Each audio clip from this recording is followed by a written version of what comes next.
setelah kita berbicara tentang poros, ya, maka selanjutnya kita membahas tentang pasak. Jadi ini ada hubungannya dengan si poros.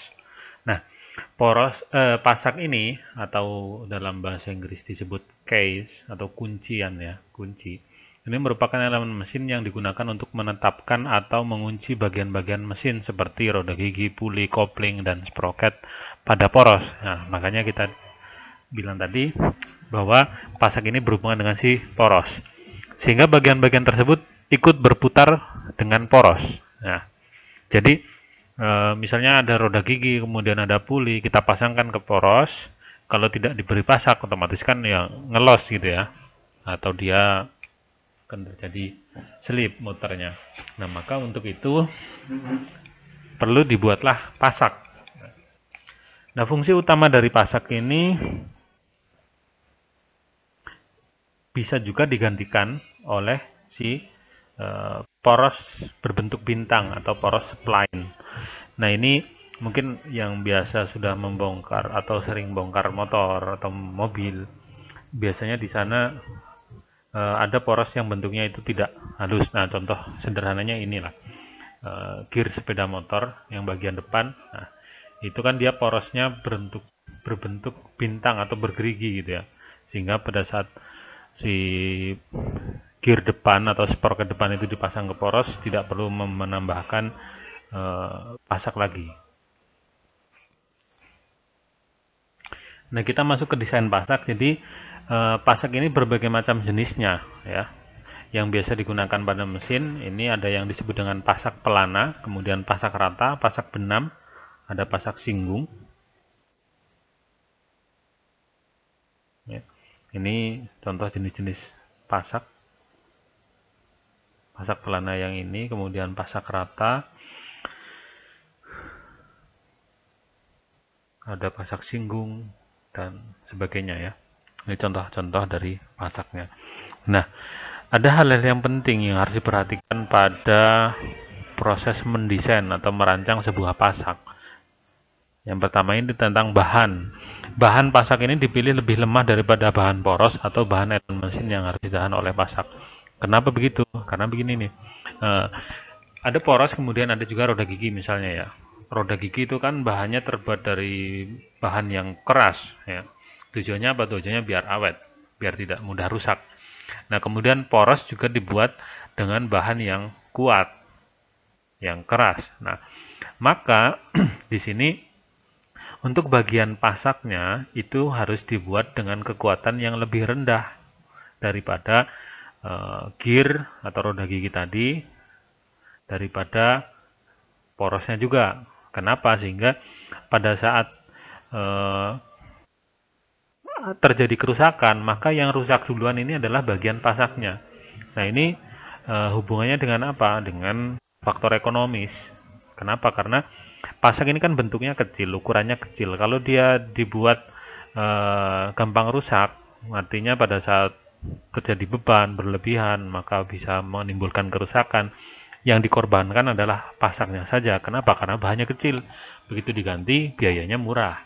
Kalau mengorbankan yang porosnya atau roda giginya, nah itu kan biayanya menjadi sangat mahal. Nah, maka kenapa bahan pasak itu dibuat lebih lemah daripada bahan poros atau bahan elemen mesin yang ditahan, gitu. Kemudian yang kedua, yang B ini adalah gaya tangan sial yang bekerja. Gaya tangan sial ini rumusnya seperti ini nih. Ini ada hubungannya dengan torsi. Ya, hubungannya dengan torsi, di mana rumusnya T sama dengan Ft dikali D per 2.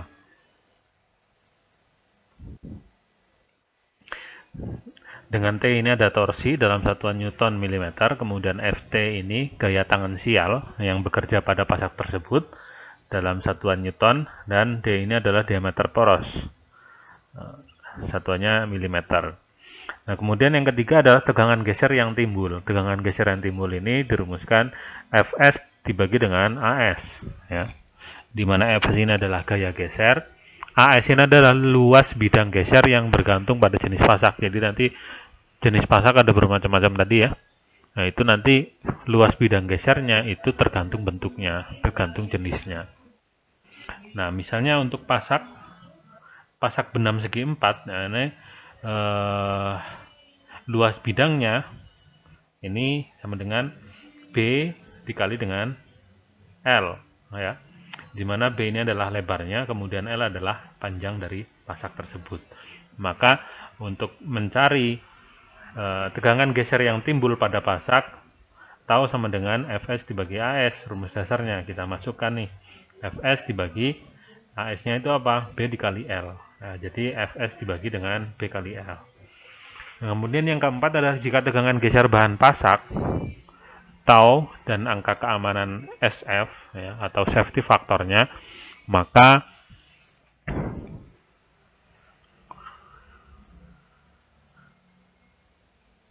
tegangan geser izinnya,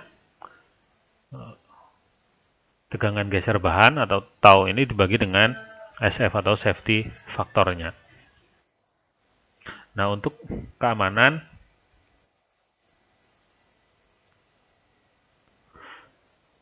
tegangan geser aktualnya itu harus lebih kecil daripada tegangan geser izinnya, ya. Jadi untuk faktor keamanan seperti ini.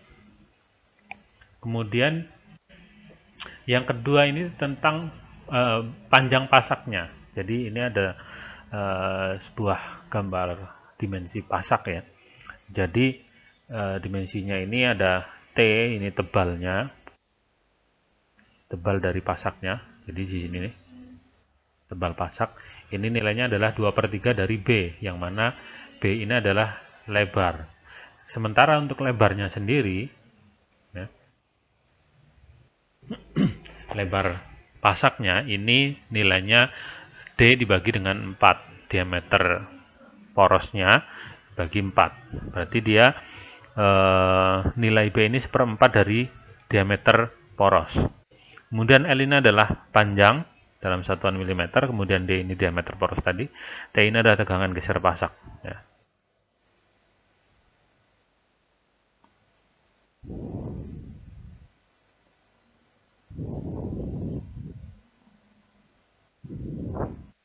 Nah, ini bukan T, ya, ini seharusnya tau seperti ini, ya, tegangan geser pasaknya. Kemudian untuk gaya tangan sial, Ft sama dengan gaya geser, Fs. Ft sama dengan L dikali B dikali tau, tegangan geser pasaknya.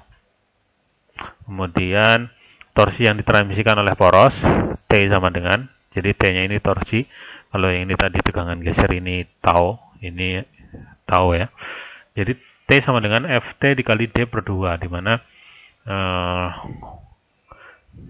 Ft-nya ini atau tegangan gaya tangan sialnya L dikali B kali tegangan geser pasak, L kali B kali tau dikali dengan D/2. Selanjutnya untuk gaya tangan sial akibat crushing atau terjadinya kerusakan, ini kita perhitungkan tegangan crushingnya, ya, atau sigma C, ya, sigma C tegangan crushing.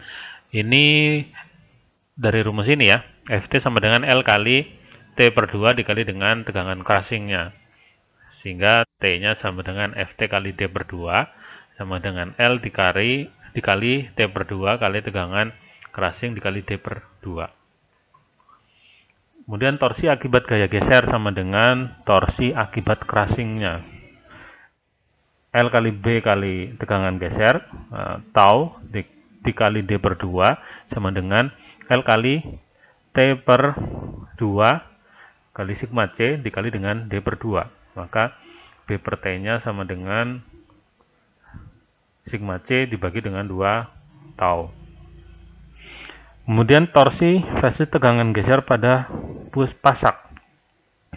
Nah, tegangan torsinya pada pasak seperti ini, ya, T sama dengan L kali B dikali dengan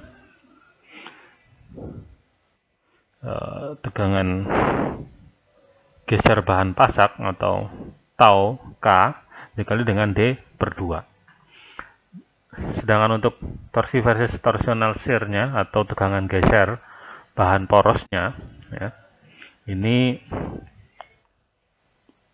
kalau yang tadi ini berdasarkan tegangan geser bahan pasak, ini tegangan geser pada bahan porosnya. T sama dengan pi per 16 tau dikali tau S, ya. Ini harusnya ada S-nya nih. Tau S dikali D pangkat 3. Maka untuk L-nya, untuk mencari L-nya ya, berdasarkan rumus ini, L kali B dikali tau K dikali D per 2 sama dengan pi per 16 kali tau S dikali D pangkat 3. Sehingga L-nya pi per 8 kali tau S kali D kuadrat bagi dengan D kali tau K. Tau disederhanakan jadinya pi D per 2 dikali tau S per tau K. Untuk nilai B ini sama dengan D per 4, ya. Nah, dari tadi di sini sudah ada ketentuannya. Nilai B ini adalah lebarnya, di mana lebarnya ini adalah diameter dibagi dengan 4. Kemudian untuk panjang pasaknya atau L-nya, L sama dengan 1,571 D kali tau S dibagi dengan tau K.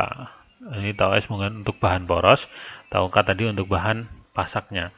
Nah, jika bahan pasak sama dengan bahan poros atau tau S sama dengan tau K sama dengan tegangan geser isinya, maka L sama dengan pi D kuadrat dibagi dengan 8B sama dengan 1,57 D. Untuk B ini lebarnya D per 4. Nah, jika lebar pasak hasil perhitungan terlalu kecil dan tidak ada di tabel pasak, maka lebar pasak dihitung menggunakan hubungan B sama dengan D per 4 mm. Dengan D ini adalah diameter poros dalam milimeter. Jadi ini. Kalau perhitungannya terlalu kecil ya, dan tidak ada di tabel. Nah, nanti ada tabel pasak standarnya seperti ini. Dalam desain pasak ini harus dicari panjang pasak berdasarkan tegangan geser yang terjadi dan tegangan crushing atau crushing stress, kemudian diambil panjang terbesarnya. Jadi yang diambil adalah panjang terbesarnya.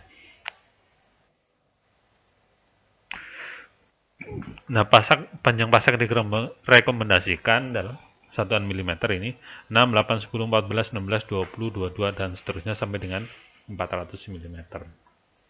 Nah, ini tabel pasak standar ya, yang bisa kita jadikan acuan untuk diameter shaftnya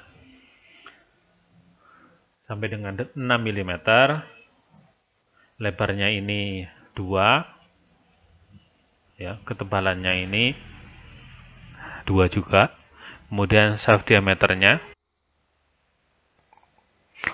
oh ya, ini untuk 85 ya, jadi untuk shaft diameter 6, ini lebarnya 2 dan ketebalannya ini 2 juga. Kemudian 8 untuk shaft diameter sampai 8 mm, yang 3, lebarnya 3, ketebalannya 3, dan seterusnya sampai untuk diameter shaft 440 mm, dia lebarnya 100 dan ketebalannya 50 mm. Nah, ini ada contoh soalnya. Contoh soalnya, pasak persegi panjang dipasang pada poros dengan diameter 50 mm. Kemudian tegangan geser yang diizinkan tidak melebihi 4.200 Newton per cm persegi dan crushing stressnya tidak lebih dari 7.000 Newton per cm persegi. Carilah panjang pasak yang paling aman. Kita hitung, masukkan yang diketahui D sama dengan 50 atau 5 cm. Ini biar mudah kita konversi saja menjadi cm. Kenapa? Karena perhitungan yang ini dia menggunakan cm persegi. Kemudian tegangan geser isinya atau tau ini 4.200 Newton per cm persegi dan crushing stress ini sigma C tidak melebihi 7.000 Newton per cm persegi. Nah, untuk D sama dengan 50 mm berdasarkan tabel pasak diperoleh B-nya 16 atau 1,6 cm, T-nya 10 mm atau 1 cm. Nah, kita lihat nih, D50 di sini ya, di tabel. Nah, ini ya. Untuk D-nya sama dengan 50, diameternya 50, lebarnya ini 16, kemudian tebalnya ini 10. Ya. B-nya 16, T-nya ini 10 atau 1 cm ya. Nah, torsi akibat tegangan geser untuk pasaknya T sama dengan L kali B dikali dengan tau K dikali D per 2. Sedangkan untuk torsi akibat tegangan geser torsionalnya T sama dengan Pi per 16 kali tau S kali D pangkat 3. Nah, jika kita asumsikan bahan pasak sama dengan bahan poros, maka panjang pasak akibat geseran, jadi dari rumus ini T sama dengan L kali B dikali tau K kali D per 2 sama dengan Pi per 16 kali tau S kali D pangkat 3. Maka L-nya Pi D kuadrat dibagi 8B sama dengan Pi kali 5 kuadrat bagi 8 kali 1,6. Maka didapatkanlah angka 6,14. Ini panjang pasak jika diasumsikan bahan pasaknya sama dengan bahan poros akibat dari geseran, dari gesernya. Kemudian panjang pasak akibat crushing stress. T sama dengan L kali T per 2 atau sigma C dikali D per 2 sama dengan Pi per 16 kali tau S kali D pangkat 3. Maka L-nya sama dengan Pi kali tau S kali D kuadrat dibagi dengan 4 kali T kali sigma C. P-nya dikali 4200. 4200 ini adalah nilai ini tegangan geser izinnya ya, tegangan geser izin dikali dengan D-nya, diameternya 5 kuadrat dibagi dengan 4 kali 1, tebalnya 1, kemudian dikali dengan tau C atau tegangan crushing-nya ya, crushing stress 7000. Maka didapatkan panjang pasaknya 11,8 cm. Kita bulatkan menjadi 12 cm. Nah, dari sini kita lihat dimensi pasak yang diperoleh, B-nya sama dengan 16, kemudian T-nya 10, dan L atau panjang pasaknya itu 12 mm. Nah, kira-kira untuk contoh perhitungan pasak, pembahasan tentang pasak sampai di sini. Terima kasih. Assalamualaikum warahmatullahi wabarakatuh.